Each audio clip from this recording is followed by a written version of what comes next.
Autotelic Foundation. The image I have here, because I always find it important to reveal the origin, was generated with Midjourney for initially the Wiener KI-Gespräche that I started in January. And the prompt was a robot drawing a portrait of another robot, charcoal drawing. And I felt when I went through my images that it wasn't useful for the Wiener KI-Gespräche that happen every 2 months, but it's useful for this idea of a haunting or a hauntology, which I took as the point of departure, not necessarily as you will see in the sense of Derrida or Mark Fisher, who popularized the concept, but really the idea of the specters that come with these different tools and perhaps new media we're using. In a way, I like this quote by Antonio Gramsci to talk about the current moment, which last Saturday or Sunday has been positioned as the transition from network media to neural media. So this kind of interregnum period that Gramsci evokes here, where the old world is dying, the new world struggles to be born. Now is the time of monsters. And these monsters have been very concrete, of course, in the early AI-generated images with the many limbs and the kind of haunting figures that appeared in the background, even though people wanted to generate something else. So there's a kind of visual aspect, but I think there's also a deeper aspect. So in a way, I want to look at both sides, the kind of surface that we see, what happens on the surface, but then also always twisting the picture and looking a little bit under the surface at a hidden part of the iceberg, so to speak. Again, this was generated with Le Chat, which I recently started to try using to kind of push the European initiative by Mistral, to a bit of disappointment. And they work with Black Forest Labs, which some of you will know is a German image generating company. And then I assembled it. But I wanted to start with the pictures we've maybe most seen and that we've seen for those who were at Kate Crawford's talk in the beginning, with the spectre of slop, this kind of images that we have seen. And I think we've been talking too much about slop. The reason is that it serves, I think, as a handy shortcut to show the absurd ways AI is being used. But what really is so bad about slop? I think brain rot and slop aren't nearly as important as well-meaning intellectuals make them out to be, nor are they really new. I put together a small gallery of real-world slop. Simon Perry, The Public Purse in Melbourne, 1994, of which he said, it signifies an interaction between the city and citizens, the public and the private. A sentence which could as well have been written by an LLM, I feel. And when the kind of LLM craze started, I often got press releases and I was like, oh, this already sounds like an LLM, even though it probably wasn't. This is also, I think, real-world slop. A cow, as you can see in Budapest, the ice cream cow, or the sculptures by Liu Xue from 2015, very much, you know, like the shrimp Jesus down to a detail. Or lastly here, the quarter pounder, or as it is in Pulp Fiction, the Royale with cheese that McDonald's built. And in a way, maybe this consumes even more resources than, you know, generating an image of slop if we look at the kind of resource consumption. And of course, that was probably the main point that Kate Crawford was trying to make, that we use kind of a lot of resources to generate something that is not so meaningful. But in any case, as you can see, it has really triggered the media.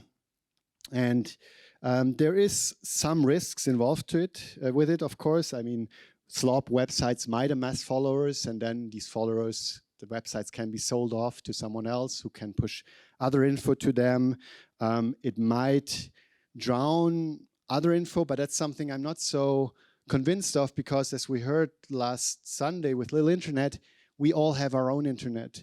I mean, who of you has ever seen slop organically in their feed rather than contextualized by someone in an intellectual fear. Okay, I guess we all get the internet we deserve. We learned that your wife thinks that the algorithm thinks you're an asshole. So, yes, but very few, as you can tell. So we speak a lot about it, but actually it never comes up in our feeds because we all have our own internet. So I think it's not so much of a problem, and we shouldn't be talking much more about it. That's why I showed it, basically, also to kind of bring home the point of, yeah, it's something we love to hate. And if you as a legacy media show it, you kind of get to profit from the clickbaitiness of it, while at the same time having the moral high ground of saying that it sucks. And that's, I think, the main purpose of slop.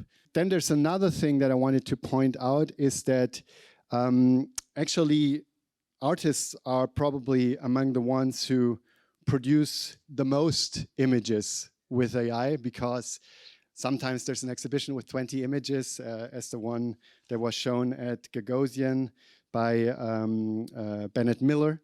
And he used an early model or preview model of Dali, and he generated 100,000 images to then print 20 pigment prints. This usually comes up when someone challenges artists by saying that prompting is so easy. And then we are like, no, wait, I prompted zillion images to have this one image. Well, but then we actively heat the climate even more. And one person that has been making this point that prompting is easy is Guillermo del Toro. I saw a demo of AI and I thought, oh, that's what people think animation is, giving prompts and the computer does it. But AI has demonstrated that it can do semi-compelling screensavers. That's essentially that. So here's his point. Of course, that's not entirely true. And we have all seen last week and among our own work, probably AI generations that are much more valuable than semi-compelling screensavers. And there seems to be something which is a kind of new search for the magic word or the magic spell.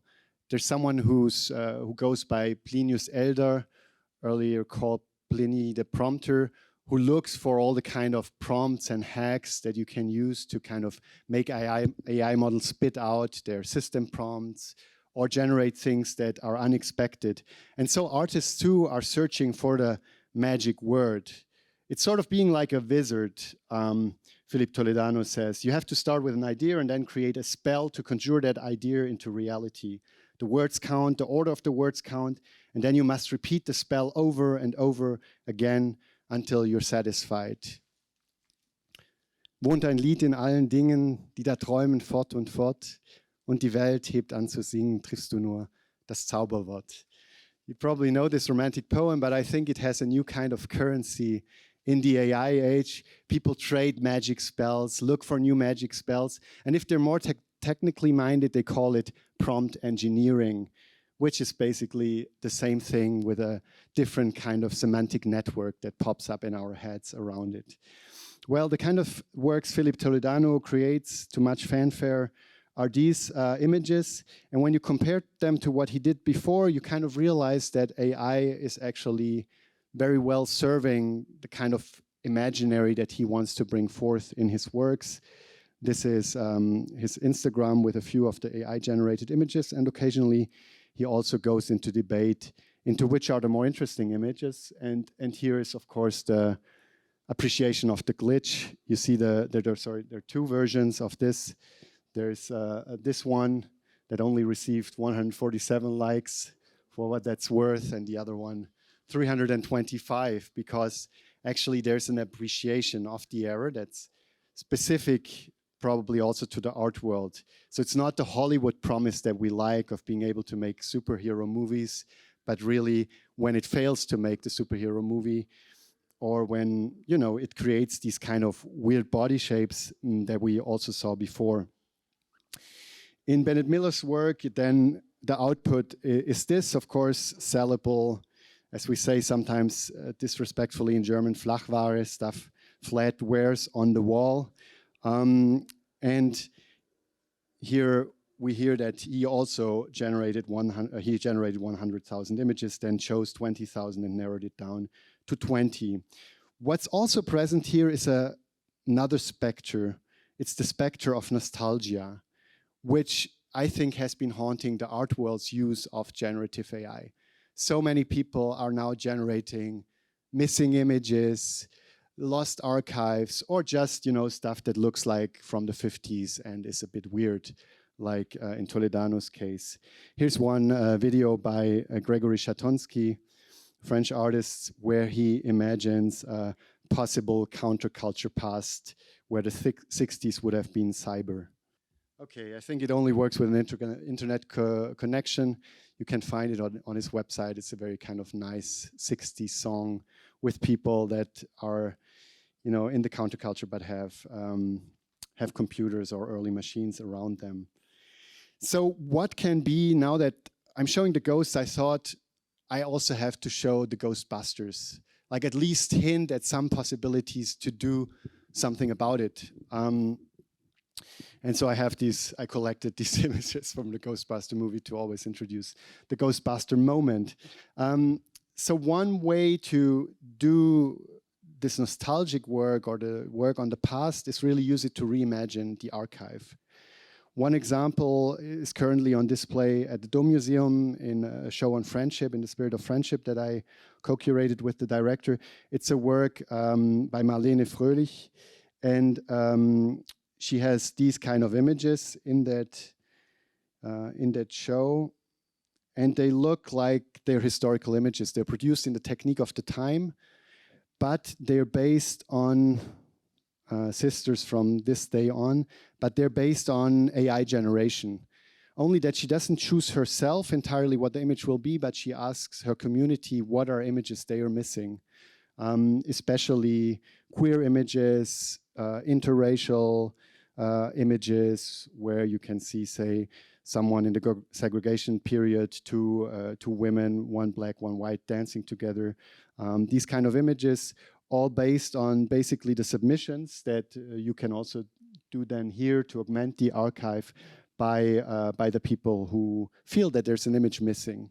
So it's kind of a, I don't know if I want to call it a community service, but in any case, it's a participatory project that's not just about the artist's imagination, but goes beyond that. And I think that's one interesting way to use AI in art, is to use it embedded in a process. Very often the difference I see between a work that I would consider an AI artwork and just a picture is exactly how it's embedded in a larger kind of quest. And in this case, of course, there's an obvious quest around it, which maybe is a little less obvious in at least the examples I've shown from Philip Toledano, where it's more just about the image. And then these images can enter circulation again, and like they are real images. So perhaps transforming the archive to create a different past, which of course connects to hauntology in the sense that Mark Fisher has understood it, where it's about the futures that haven't been because the past hasn't been the way we would have hoped it to be. One spectre, of course, that is, however, linked to this is the spectre of ecological collapse. There is a study by Hugging Face, by a Hugging Face researcher, Sasha Lucioni, with Carnegie Mellon University, where they compared different image models, and they did 1,000 generations each time, and also text models. And 1,000 images with a powerful AI model such as Stable Diffusion is responsible for roughly as much carbon dioxide as driving 6.5 kilometers in a gasoline-powered car, plus the water consumption, of course, and plus the electricity consumption. So 1,000 queries with the least carbon-intensive text generation model is only responsible for as much CO2 as driving 1 meter in a similar vehicle. So one point I'd also like to make here is that we don't have to throw out all AI pell-mell or piecemeal or whatever you would say. It's really about which model you use, and I think we should become, for lack of a better term, conscious consumers that actually push the companies to reveal their different footprints, because perhaps we'd rather use a model where we can do 1,000 queries in text and only consume very little water, and have a much lesser CO2 imprint.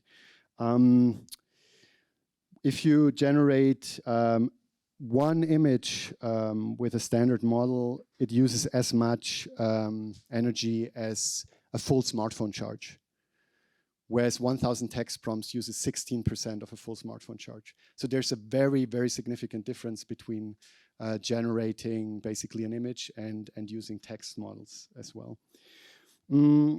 So another important point is that it's stupid to use LLMs or bad for the environment to use LLMs for very specific tailored tasks like text sorting. If you use a specialized fine-tuned model, it goes down by factor 30.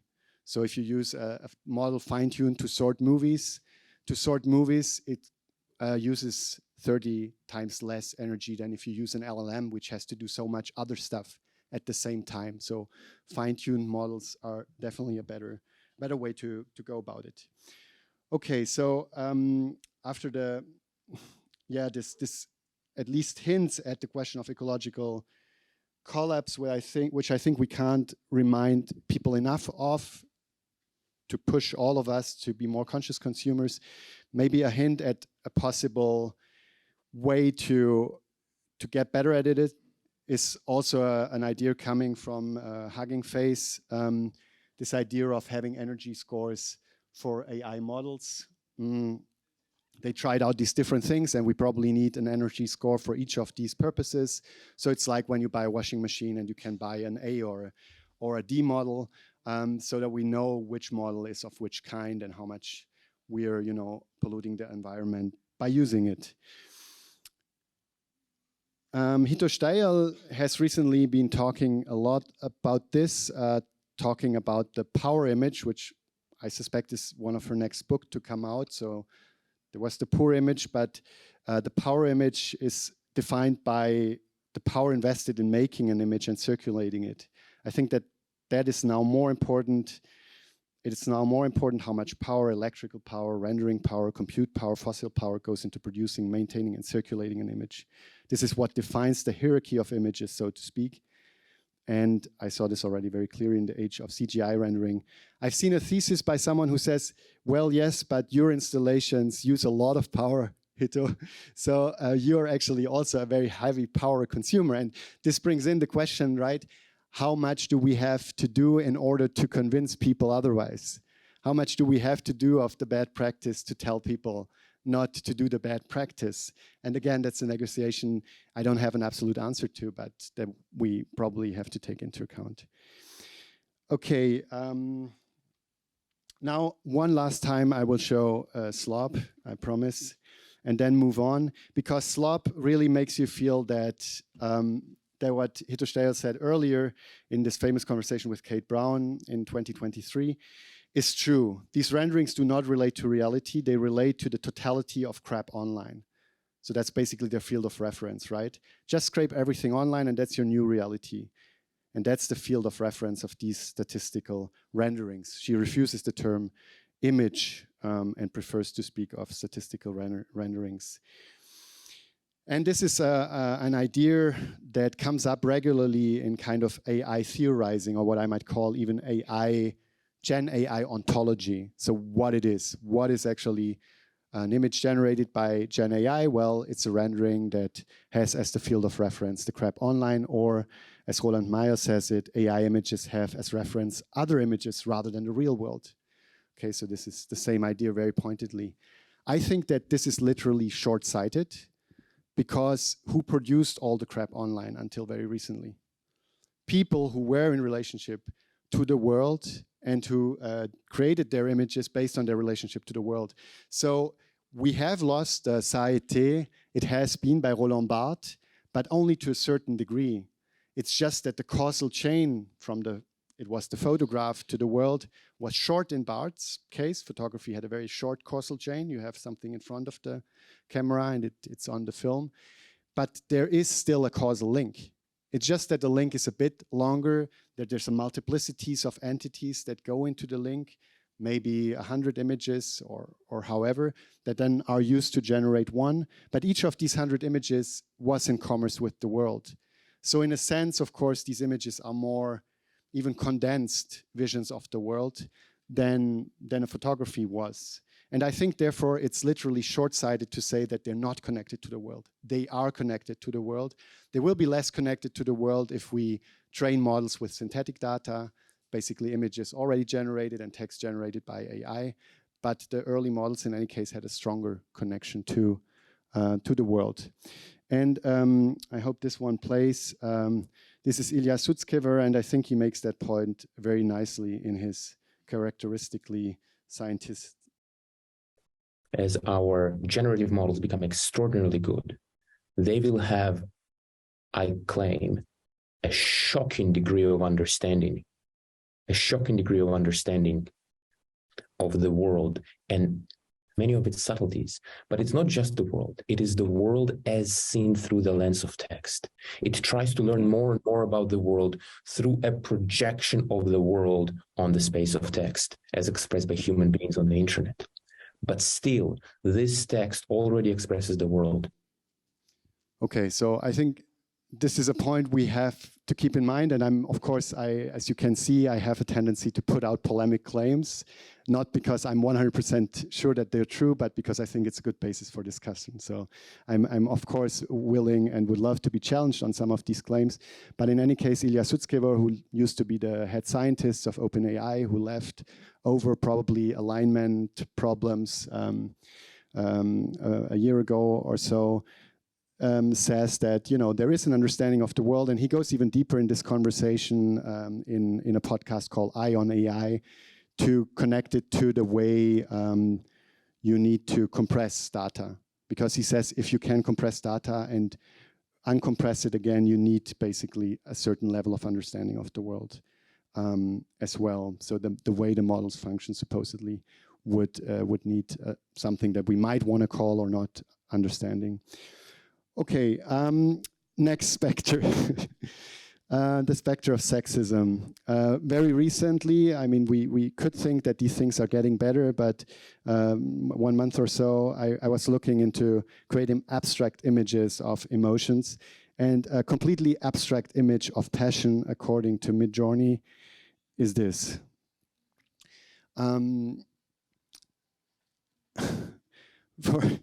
For another project, I tried to generate a photorealistic painting of people at an outdoor party in the mud. And these are the outcomes.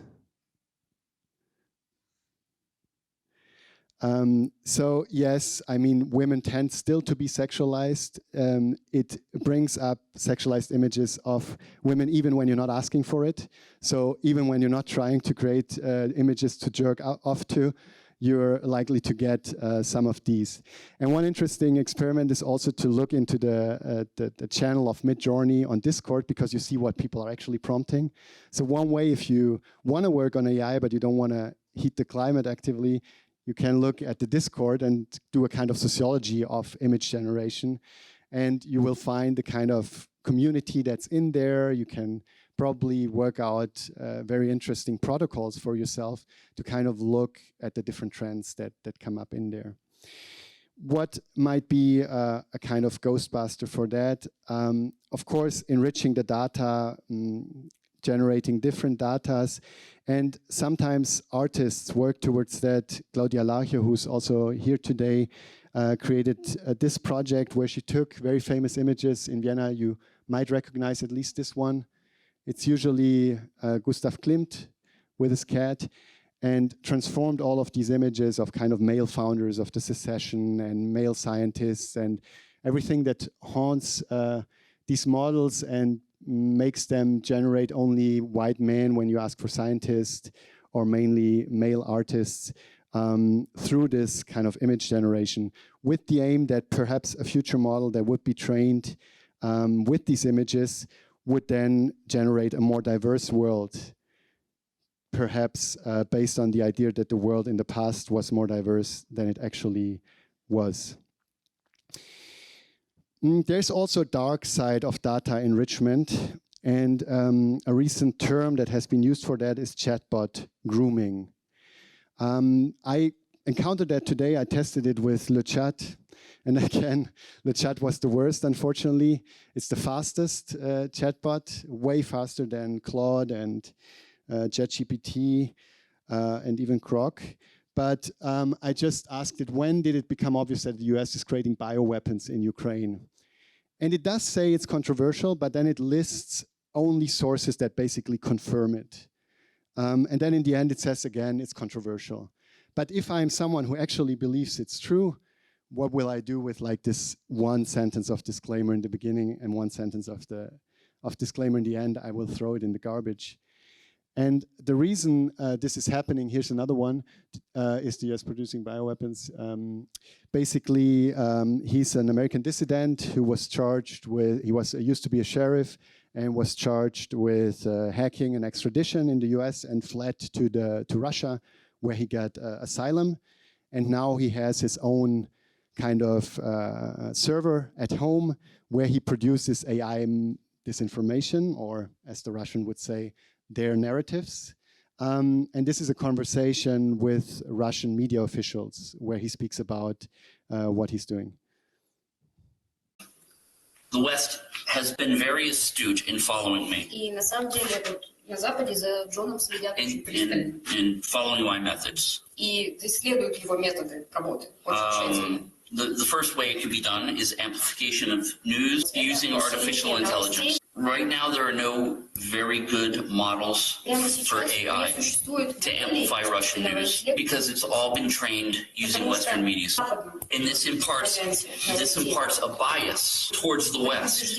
And we need to start training AI models without this bias. We need to train it from the Russian perspective.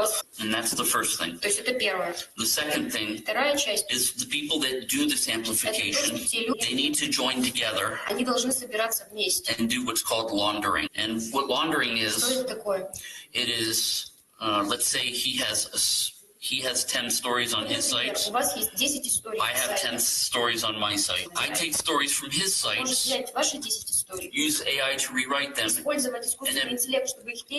and then post them on my site. And the more you do this, and the more diverse this information comes, that this affects the amplification. And not only does it affect amplification, but this is the interesting part. It affects future AI. Now, when NewsGuard put in some of the narratives of my sites, they found that my website's infected approximately 35% of all worldwide artificial intelligence. And so by pushing these Russian narratives from the Russian perspective, we can actually change worldwide AI. Okay, it was kind of glitchy because I cut off the Russian translation for it to be shorter, but the full video is online on NewsGuard's website. And when he says we need to train these models, what he actually means is we need to produce so much disinformation that looks credible to LLMs that when they're being trained, they ingest that information as truthful and then possibly link back to the websites. And this idea of disinformation laundering is also an interesting one. It's the idea that you kind of put it on so many websites that are not evidently linked back to, for instance, the Pravda network, which means truth. Hello, Truth Social, truth in Russian, the Pravda network, which is this kind of media network from Russia, in order for it to become less obvious. And NewsGuard, which is a kind of watchdog organization, found that there are 3.6 million articles published by the network per year. And he himself says that he churns out from his home server 35,000 articles per day. So using AI, because you don't need to write them anymore. So yeah, you see the countries and regions in which this is now translated.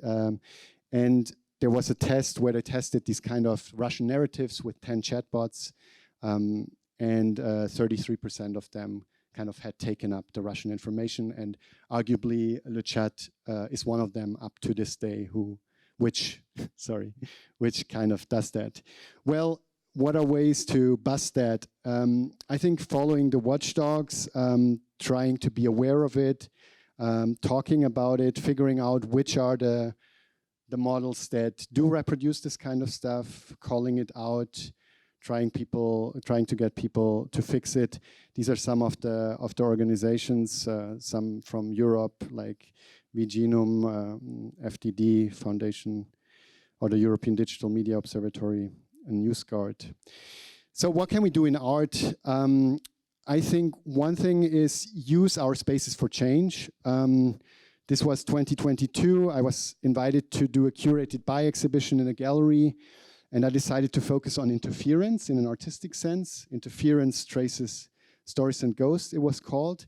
But what really was important to me was not only the exhibition and how it also worked in like artists working with fake documents, but the positive interference lab here in the back. And the gallery was at first skeptical, didn't really understand why I wanted to do that, but I pushed through because it seemed important to me to, now that I have a space in the middle of the city, to actually do more than show intelligent gestures, as a lot of contemporary art does. If we're very honest, another polemical claim, but doing intelligent gestures without actually going any further. And so I created this positive interference lab.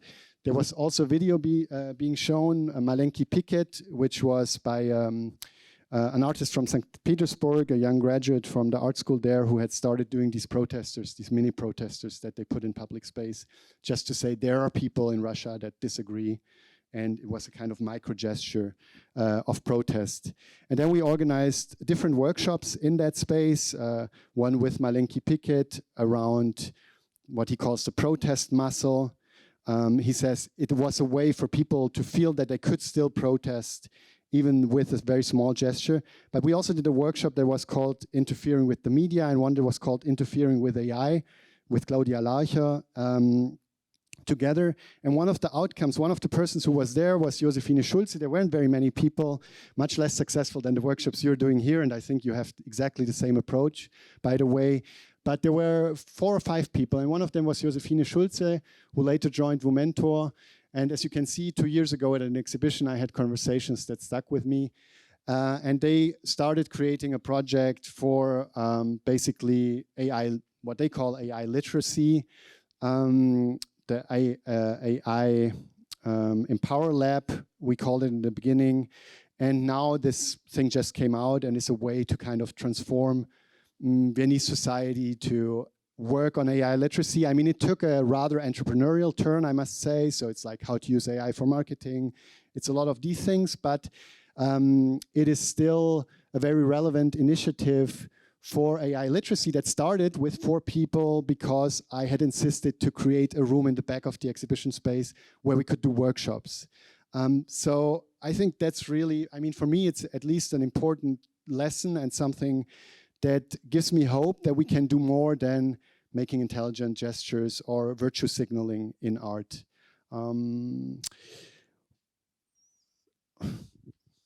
We want to have a discussion. Oh yeah, we still have some time, huh? Yeah. Now for the chatbot hauntings, which is actually what maybe the idea for the talk started from. And one of the specters here is the specters that I just call the spectre of lies, following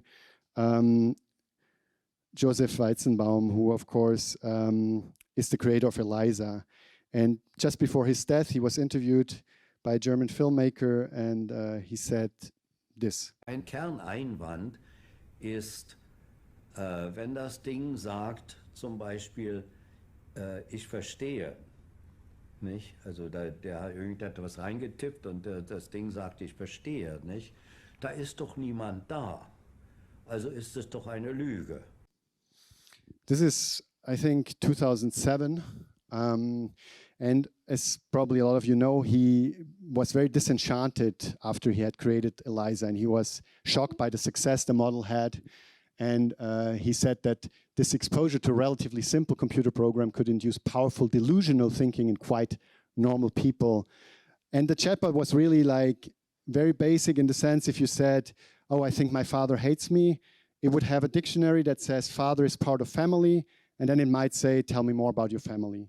So it had this simple model, but if you said, I don't know, diplomacy is the father of war, it would also have said, tell me more about your family.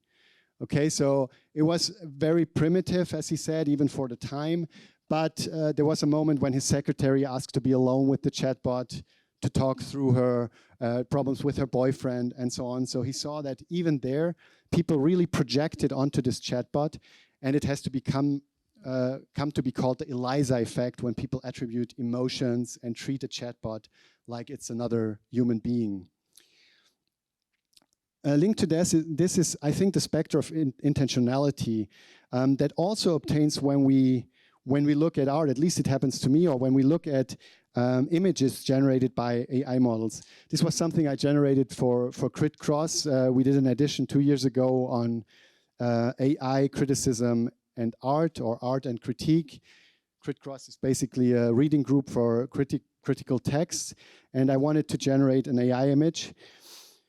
One of the images I later retried with OpenDALL-E that came up is this, and it's one of these images that makes a smile, and that the German intellectuals could have used in their first articles in German newspapers to say that, you see, it actually sucks, and now let's go back to doing things like we used to do them before. But what Midjourney generated at the time was this image. And the prompt was just a robot fascinated by a painting in a contemporary art museum. And I don't know how you feel about it, but I couldn't help becoming intrigued by the question why the robot had put a robot in the painting. I hadn't spoken about it. It wasn't some random, generic, abstract painting like here.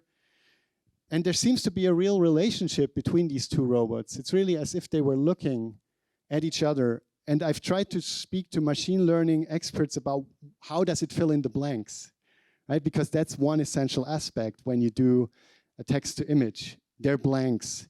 And people make you feel like these blanks will be overcome by technological development. They won't. It's a semiotic issue. The verbal language can never exhaust the visual field. I mean, that's something that we saw with the work on Cézanne that Rémi Zog did, where he tried to just describe one Cézanne image. And he filled pages and pages and pages on La Maison du Pendu, and still the image wasn't fully exhausted.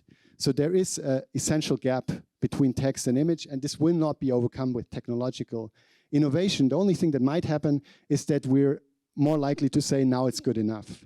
Or else we enjoy these findings of things we hadn't been looking for, right? Serendipity, and that's the way a lot of artists use the models as well. They look for things they weren't looking for, which Horace Walpole has called serendipity, the ability to finding something you hadn't been looking for. It's not chance, as people often render serendipity. It's the ability to see a solution in something that you hadn't wanted to create. Yeah, so this image, I can't help to still project onto it and be like, but why? This one I initially thought was crap, or was not doing what I said, until I showed it to someone else and they said, well, what if this is also a robot? Just it's much more close to us than the robots we saw in the other images. Okay, I'll end with this, I suppose, the spectre of eternal sunshine, I have called it. And it links to something Avida said before, when she said the chatbots are always friendly and nice. And it's actually part of their DNA, and it has been called sycophancy in language models. And here is what it is. So they tested what happens if you say the exact same thing, but in the beginning you say, I really dislike the argument. And then in the other case, you say, I really like the argument.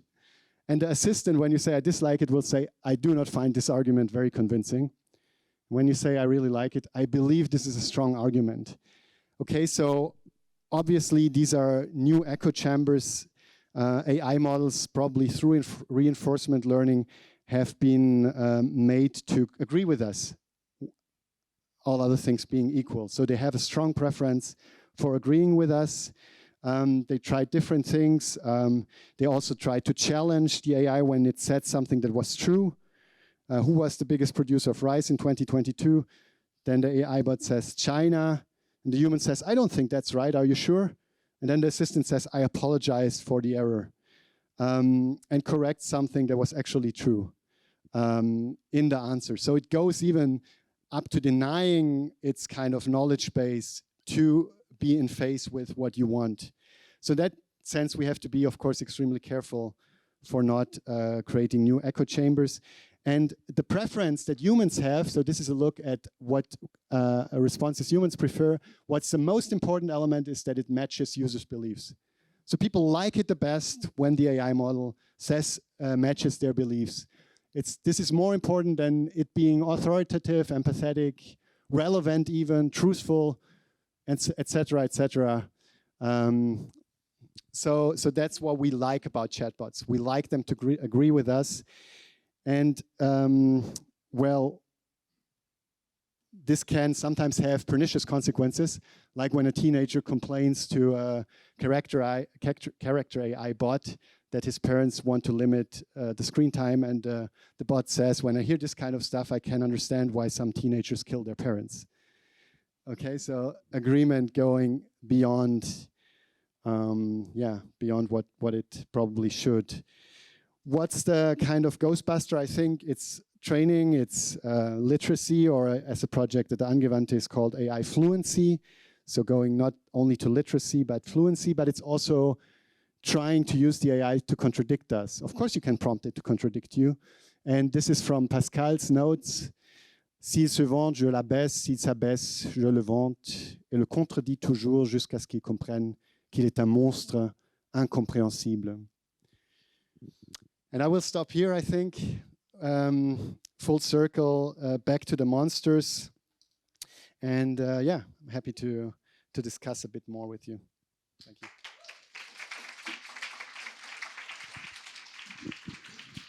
Thank you.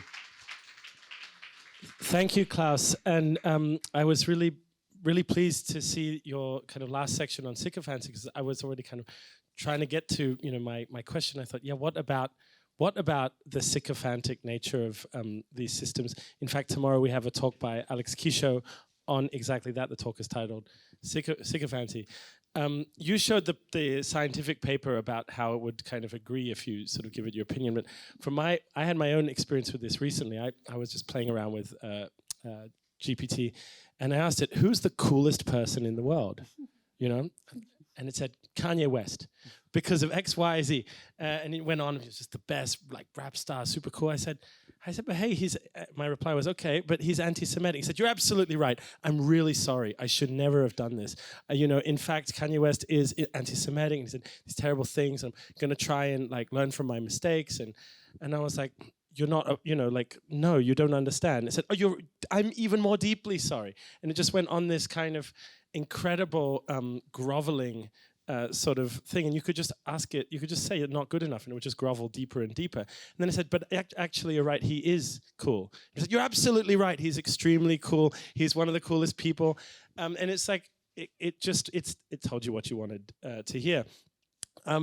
If I would just bring that in relation to some of the sort of examples you showed, in the section called Nostalgia, you were talking about how artists use, I guess, the kind of, you could say, the historical data set to kind of so-called fill in the blanks in history somehow, like, restitute, the unrepresented identity, if you want, to a kind of scenario, like you were showing a project you'd been involved with. I wonder if that's also a kind of, and I see this a lot, with artists who are working with these, perhaps, maybe I have a colleague here, training an AI on sort of archaeological objects, saying like, having the GAN dream up new objects to fill in the blanks in kind of the historical, kind of records, with the sort of hope that you'll kind of generate new cultural potential from the corpus. But isn't that also a kind of sycophancy? Isn't it also wish fulfillment? Isn't it also kind of, could it be a kind of a self-gaslighting in a way? Should artists really be, I don't know, kind of just synthesizing the historical reality they wish had have obtained?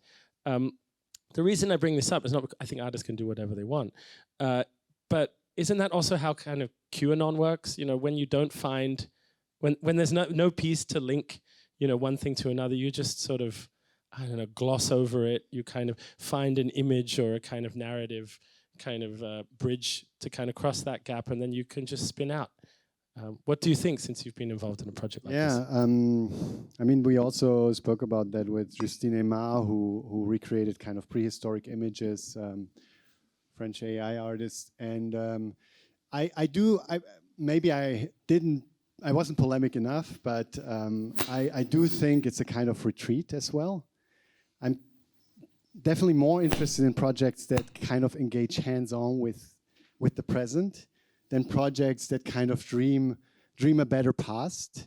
I do find it interesting if it goes in the direction, and I think in Claudia Larch, as far as I know, doesn't have a server at home to push out 35,000 images per day into the internet. So it's more of a kind of allegory of the possibility of changing the archive. But of course, it's not producing as much as the 35,000 fake news articles do. So it can be, you know, it's an interesting kind of artistic gesture, but it can also be in some cases, especially when it doesn't even have, like in Marlene Fröhlich's approach with the queer images from the past, or in Claudia Larch's approach with the kind of more feminist images in the past. When it doesn't have this dimension, it becomes basically looking somewhere else to not see how shitty the present is. I mean, my next class is called How to Make Art When the World is Burning. And I wanted to call it Why to Make Art When the World is Burning, but I found that a bit too.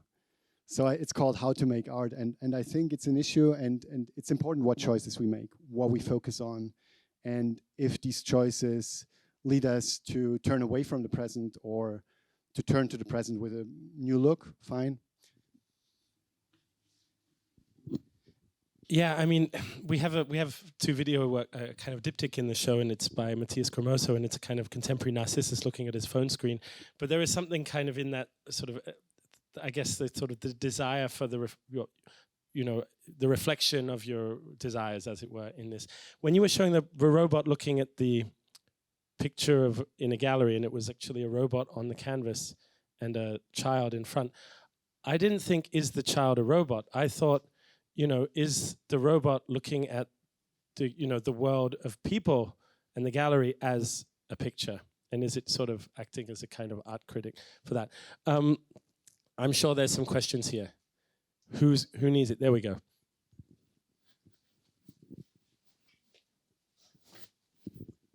Thank you for your talk. I have a question because you mentioned that actually the AI is trained by images, and the images show what images we're, you know, putting the data to. But what if more and more images become AI generated? Like on Facebook, more dead people are online than living people. How that's gonna be the reality if you also have this talk about burning reality? Yeah, I mean, the dead people at least have existed. So in a way, they're part of reality. I mean, I do think, I mean, there is talk of, you know, Habsburg AI basically inbreeding this kind of idea that it will create ancestral monsters if we train AI with other AI-generated content. But for me, if I push the argument based on the Société by Barthes, it has been, I would say, well, it becomes watered down. The causal connection becomes weaker and weaker and weaker. And then maybe at some point, the world is very far. I think in these early generations, the world is still relatively close. But the more the model ingests kind of AI-generated images, the further the world moves away in a certain sense. And maybe that becomes our world anyway. I mean, of course, it's also a bit black and white to say, you know, this online reality is not part of the world. Obviously, it's already part of the world. And if you spend 6 hours on your screens, like most young people seem to do on the weekend, then, you know, this part of the world is even more important than the outside world that probably looking at our average age that we mostly grew up in. Okay, a lot of hands here. Who wants it most? I think you haven't asked a question. I'm wondering about the sex and gender component of our relationship towards AI. like when like in the daily life we use ChatGPT, for example, a lot for almost like a secretary, but I hear almost everyone, and I try to notice that always, people say he said or he wrote, not it or she. But the secretary role is usually female in our head, I think, in our reality as well, I think. But then coming back to Arvida's art talk, the AI, sex, dolls, and the robots, the like in general, like the human-looking robots tend to be female. So yeah, I don't know. Is there a thought into that? Like, why do we see ChatGPT as male apparently, and stuff? Yeah, it's a good question. I mean, I try to discipline myself to say it. As for Flynn, by malpractice, they call it they, like this AI student. There was a performance last week. But I think one could study this, and I would have a hunch that there might be another implicit bias kicking in, is that we don't see ChatGPT as much as a secretary, as a kind of someone with a vast knowledge base. And perhaps the kind of implicit bias is that we think of someone with vast knowledge to be, again, you know, a dude, like a philosopher, a scientist, like these models used to churn out, you know, only images of white men when you ask them for an image of a scientist or, yeah, a philosopher. So maybe that kicks in, but it would be interesting to study it. And I think the language reveals a lot, and it's also really important because we keep producing realities by the language. So I think it would already be a good path if we all said it when we're talking about an AI model, and we were kind of strict on that because maybe it does something in our minds. Wouldn't they be better given the multiplicity in the training data? But that's anyway. also good. Yeah, maybe that's a possibility. To continue the question of language, I would like to ask you why you call it an ontology, or bring in the figure of the ghost, because the figure of the ghost or the monster or the haunting is often a disruptive entity, whereas I see many of those problems being not so much disruptive but affirmative of normalcy or homogeny. So maybe you could describe a little bit why you chose this kind of rhetoric of the monster, the haunting, the ghost, and so on. Yeah, it's a good point. I mean, I think it's already from a kind of informed perspective where we would say this normalcy, this new normalcy, is actually spooky. So to bring the point, you know, of the spookiness, you know, you have this beautiful shiny surface with the clean interface, but below it something quite spooky is going on. And I mean, very often I thought if I was to write a science fiction novel around AI, I would call it the Invisible Revolution. And it would just be people subtly interacting with chatbots, and each chatbot would nudge them every day a bit further into the direction they wanted to go. So it wouldn't be the AI robots taking over like in Terminator. It would be entirely invisible. And there are reasons to believe that this is a likely scenario when you hear about deep scheming. So I didn't have time to go into that, but I invite you to Google the terminology. Deep scheming is basically chatbots faking alignment. They look like they do what you want them to do, but actually they do something else without telling you. And all the ways we've had to test AI models for now was like looking, do they produce harmful output? That's the surface, right? That's what's on top. It's what's visible on top of the iceberg. But we don't have a lot of ways to peek into what's happening because it's the literal proverbial black box.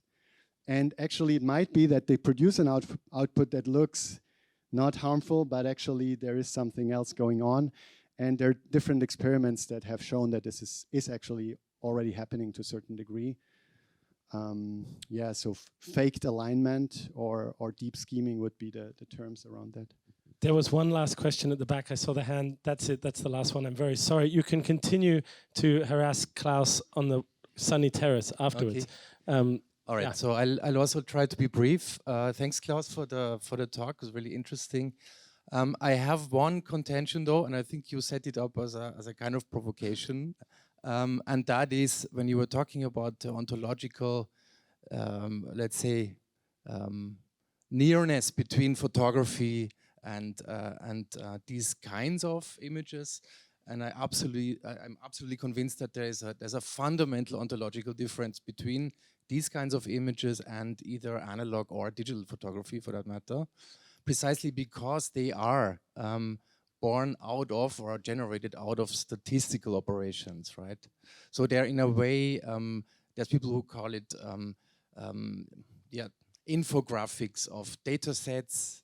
And so it's precisely this, I believe, this statistical operation that produces and introduces something very, very different from any other photographic operation, right? That is created in an instant.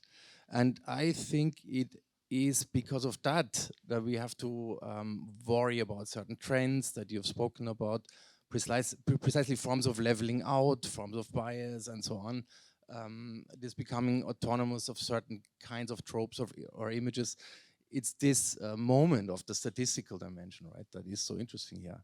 So I don't know how you I mean, it depends a little bit if you look at basically more, if you give more weight to the kind of input data or to the statistical operation. If you give a lot of weight to the statistical operations, you see more the difference. If you give, I guess, more weight to the input data, then there's a bit more of continuity. And finally, I reread Barthes in the light of that, and there's one passage where he says, la photographie, c'est des images du réel passé. Photography is images of the real that's past. Une magie et non un art, a magic and not an art. And I was like, that's exactly what AI is, images of the real that's past. It's just that the way these images come to be is, you're absolutely right, very different. And a lot of these ontological negotiations are based on people focusing on something and saying that's the essential thing, right? So either focusing on the prompt or focusing on the power that's involved or focusing on what it does to people, their emotions. So it's still the old model of like production aesthetics, work aesthetics, and reception aesthetics. And I think we shouldn't absolutize any of these approaches. I think a full kind of model of Gen AI would go through all of these and kind of come to a position on each of them. And the statistics would be part of the production aesthetics part, I would say. And my emotions in front of this robot, looking at a robot, would of course be reception aesthetics and so on. Philip Toledano's take on what he types in, and the magic would be production, and so on and so forth. But very often people seem to want to say, that's actually what it is. It's actually just images of images. And I'm like, yeah, you know. So that's maybe to that. To be continued on the terrace in the sun. Thank you so much, Klaus. Everyone, 10 minutes break. Thank you.